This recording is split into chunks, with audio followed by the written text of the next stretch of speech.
കഴിഞ്ഞ 10 വർഷക്കാലം മുഖ്യമന്ത്രിയായി കണ്ട പിണറായി ആണോ പ്രതിപക്ഷത്തിരിക്കുമ്പോൾ ഏത് രീതിയിലുള്ള മാറ്റങ്ങളായിരിക്കും പിണറായി വിജയന് വരാൻ പോകുന്നത് എന്നതടക്കം സാഹൂദത്തോടെ വീക്ഷിക്കുന്നുണ്ട് രാഷ്ട്രീയ കേരളം. അത്തരത്തിലുള്ള ചർച്ചകൾ നേരത്തെയും ഉണ്ടായിരുന്നു. സെയ്ഫ് സൈനലബ്ദീൻ ചേരുന്നുണ്ട്. സെയ്ഫ, ഇതിലൊരു തർക്കമൊന്നും ഉണ്ടായിരുന്നില്ല. രാഷ്ട്രീയ കേരളം വലിയ രീതിയിൽ ചർച്ചകൾ നടത്തുമ്പോഴും പിണറായി തന്നെ ആകില്ലേ അല്ലെങ്കിൽ മറ്റൊരു പേരിലേക്ക് എത്തുമോ എന്നുള്ള കാര്യത്തിൽ ചർച്ച നടത്തുമ്പോഴും വലിയ തീരുമാനത്തിന്റെ ഒരു മാറ്റിമറിച്ചിലുകളുടെ ഒരു സാധ്യതയൊന്നും ഉണ്ടായിരുന്നില്ല. പിണറായി തന്നെ ആയിരിക്കുമെന്നൊരു തീരുമാനം നേരത്തെ തന്നെ എടുത്തിരുന്നു പാർട്ടി. അത് നിമിഷ CPM-നുള്ളിൽ അങ്ങനെ വലിയ തർക്കങ്ങൾ, പാർട്ടിയുടെ തോൽവിയുമായി ബന്ധപ്പെട്ട തർക്കങ്ങളും പ്രശ്നങ്ങളും അഭിപ്രായ വ്യത്യാസങ്ങളും എല്ലാം ഉണ്ടാകും. പക്ഷേ നേതൃസ്ഥാനത്തേക്ക് മുഖ്യമന്ത്രി ആയാലും പ്രതിപക്ഷ നേതാവ് അത് ആരാ തീരുമാനിക്കാനായാലും പാർട്ടിക്കുള്ളിൽ വലിയ അഭിപ്രായ വ്യത്യാസങ്ങൾ അങ്ങനെ ഉണ്ടാകാറില്ല. ഹലോ ഹലോ സൈഫ് കേൾക്കാമോ? ഹലോ, പ്രതിപക്ഷത്ത് പിണറായി വിജയൻ ഉണ്ടാകും. പ്രതിപക്ഷത്തെ പിണറായി വിജയൻ നയിക്കുമെന്ന തീരുമാനം വന്നിരിക്കുകയാണ്. CPM സംസ്ഥാന സമിതിയാണ് തീരുമാനം കൈക്കൊണ്ടത്. കഴിഞ്ഞ 2 ദിവസങ്ങളായി തലസ്ഥാനത്ത് AKG സെന്ററിൽ തിരുവനന്തപുരത്ത് സംസ്ഥാന സമിതി യോഗം നടന്നു വരികയായിരുന്നു. തെരഞ്ഞെടുപ്പ് വിലയിരുത്തലായിരുന്നു പ്രധാന അജണ്ട. സെയ്ഫിലേക്ക് പോകുന്നു.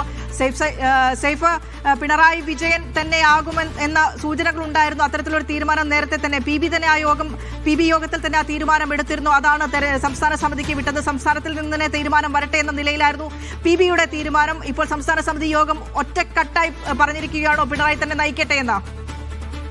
പിണറായി വിജയന്റെ അഭിപ്രായത്തിന് അതിനകത്ത് വലിയ ഒരു പ്രാധാന്യമുണ്ടായിരുന്നു. അദ്ദേഹം നെഗറ്റീവായിട്ട് എന്തെങ്കിലും പറഞ്ഞിട്ടില്ല. അദ്ദേഹം പ്രതിപക്ഷത്തെ നയിക്കാൻ താൻ തയ്യാറാണ് എന്നുള്ള നിലപാട് പിണറായി വിജയൻ സ്വീകരിക്കുകയും CPM-ന്റെ സംസ്ഥാന കമ്മിറ്റി അത് അംഗീകരിക്കുകയും ചെയ്തിട്ടുണ്ട്. അതിന്റെ അടിസ്ഥാനത്തിൽ പിണറായി വിജയനെ 16ാം കേരള നിയമസഭയിലെ പ്രതിപക്ഷത്തെ നയിക്കാനുള്ള നേതാവായി, അവരുടെ നേതാവായി, LDF-ന്റെ നേതാവായി പിണറായി വിജയനെ ഐകകണ്ഠേനെ മറ്റ് തർക്കങ്ങളൊന്നുമില്ലാതെ പിണറായി വിജയനെ തീരുമാനിച്ചിരിക്കുന്നു. അത് പാർട്ടിക്കുള്ളിൽ അങ്ങനെ ഏതെങ്കിലും തരത്തിലുള്ള എതിരഭിപ്രായങ്ങളോ എന്തെങ്കിലും അഭിപ്രായ വ്യത്യാസങ്ങളോ നേതാക്കളുമായി ബന്ധപ്പെട്ട് ഉണ്ടായിട്ടേ ഇല്ല. പിണറായി വിജയന്റെ പേര് പരിഗണനയ്ക്ക് വരുന്നു. അദ്ദേഹത്തിന്റെ അഭിപ്രായം ഇക്കാര്യത്തിൽ തേടുന്നു. അദ്ദേഹം നെഗറ്റീവായി എന്തെങ്കിലും പറയുന്നില്ല. അദ്ദേഹം കേരളത്തിന്റെ പ്രതിപക്ഷ നേതാവാകാൻ വേണ്ടി തീരുമാനമെടുത്തിരിക്കുന്നു. അങ്ങനെ ഇനി നമ്മൾ കാണാൻ പോകുന്നത് നിയമസഭയിൽ VD സതീശനും പിണറായി വിജയനും നേർക്കുനേർ നിൽക്കുന്ന കാഴ്ചയായിരിക്കും. കാരണം കഴിഞ്ഞ 5 വർഷക്കാലം നമ്മൾ കണ്ടത് പിണറായി വിജയൻ നിയമസഭയുടെ വലതു സൈഡിൽ 1ാം നമ്പർ സീറ്റിലും പ്രതിപക്ഷ നേതാവായിരുന്ന VD സതീശൻ നിയമസഭയിൽ ഡെപ്യൂട്ടി സ്പീക്കറുടെ തൊട്ടടുത്തുള്ള 2ാം നമ്പർ സീറ്റിലും ഇരുന്ന് അങ്ങോട്ടും ഇങ്ങോട്ടും വാക്പോര് നടത്തുന്ന പിണറായി വിജയനെയും VD സതീശനെയും നമ്മൾ കണ്ടിട്ടുണ്ട്. ഇനി നേരെ തിരിച്ചു വരികയാണ്.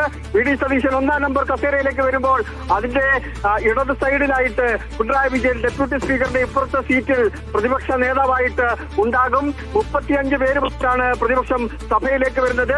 102 പേരുമായിട്ട് അവർ LUDF വരുന്നു. അങ്ങനെ ഒരു 3 പേരുമായി BJPയും വരുന്നു. അങ്ങനെ നേർക്കുനേരുള്ള ഒരു പോരാട്ടം, ഈ 2 നേതാക്കന്മാരും തമ്മിലുള്ള നേർക്കുനേരുള്ള പോരാട്ടം ഇനി നമുക്ക് സഭയിൽ കാണാൻ കഴിയും. കേരളത്തിന്റെ മുഖ്യമന്ത്രിയായി VD സതീശനെ തീരുമാനിച്ചതിന് പിന്നാലെ മണിക്കൂറുകൾക്കുള്ളിൽ തന്നെ കേരളത്തിന്റെ പ്രതിപക്ഷ നേതാവാണ് ആരാണ് എന്ന കാര്യത്തിൽ CPM ഉത്തരം നൽകിയിരിക്കുകയാണ്.